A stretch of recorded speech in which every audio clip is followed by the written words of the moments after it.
Hello viewers, আপনারা সবাই কেমন আছেন? আশা করি ভালো আছেন। আজকে আবার চলে আসলাম একটি ব্লগ নিয়ে। ব্লগটা হচ্ছে আমার জাতীয় প্রতিযোগিতা চলছে। প্রতিযোগিতায় আমি আজকে কি করেছি আপনাদের সাথে শেয়ার করব। ফার্স্টে চলে গেলাম আমি নাচের স্কুলে যে প্রথম মেকআপ করলাম। মেকআপ করার পর হচ্ছে ড্রেসের জন্য প্রিপারেশন নিচ্ছি।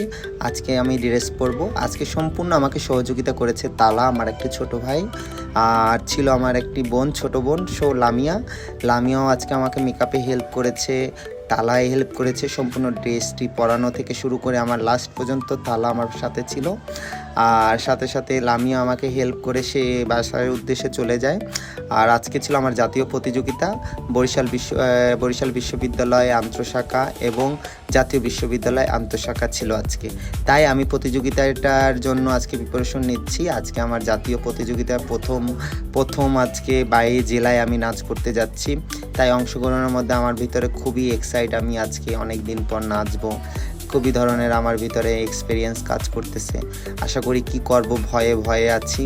আর এবং অনেক দিন পর আজকে মেকআপ করে নিজে সুন্দরভাবে সেই পুরানো দিনগুলোর কথা মনে পড়ে। এভাবে ছোটোকালে অনেক কম্পিটিশন করেছি, অনেক পুরস্কার এনেছি শিশু প্রতিযোগিতায় যেয়ে।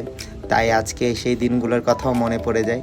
আসলে কোথা থেকে যে কোথায় দিন চলে যায় সেটা বোঝা যায় না। তারপর আমরা এখান থেকে চলে গেলাম আস্তে করে আমরা বরিশাল কলেজের উদ্দেশ্যে। বরিশাল কলেজে আজকে আমাদের কম্পিটিশন ছিল, ওখানে চলে যাব এখন আমরা একজন নেমে। তাই আমরা বরিশাল কলেজে চলে আসছি। এখানেই ছিল আমাদের আজকে প্রতিযোগিতার ভেন্যু ছিল এখানে। যাই আমরা এসে আমরা হলরুমে ঢুকে যাই। হলরুমে দেখলাম বিভিন্ন ধরনের পার্টিসিপেন্ট যারা করবেন শিক্ষার্থীরা, তারা সবাই চলে আসছেন। পাশাপাশি আমিও চলে আসছি। উদ্বোধনী অনুষ্ঠান শুরু হবে কিছুক্ষণের মধ্যে। অনুষ্ঠানের পাশাপাশি বিভিন্ন বিচারকরা সবাই চলে আসতেছে আস্তে। তারপর আমাদের একটি শপথ পাঠ হলো। শপথ পাঠের মাধ্যম থেকে আমাদের অনুষ্ঠানটা সূচনার মধ্যে থেকে জাতীয় সঙ্গীত হয়েছে, পাশাপাশি অনেক কিছু হলো। তারপর আমরা চলে গেলাম আমাদের হলরুমে, যেখানে আমাদেরকে আজকে প্রতিযোগিতায় অংশগ্রহণ করব। সবাই আমার জন্য দোয়া করবেন। এই হলরুমে আজকে আমার বিচারকরা বসেছেন, তাদের সাথে আজকে দোয়া করবেন জানি আবার নতুন ব্লগ নিয়ে আসতে পারি।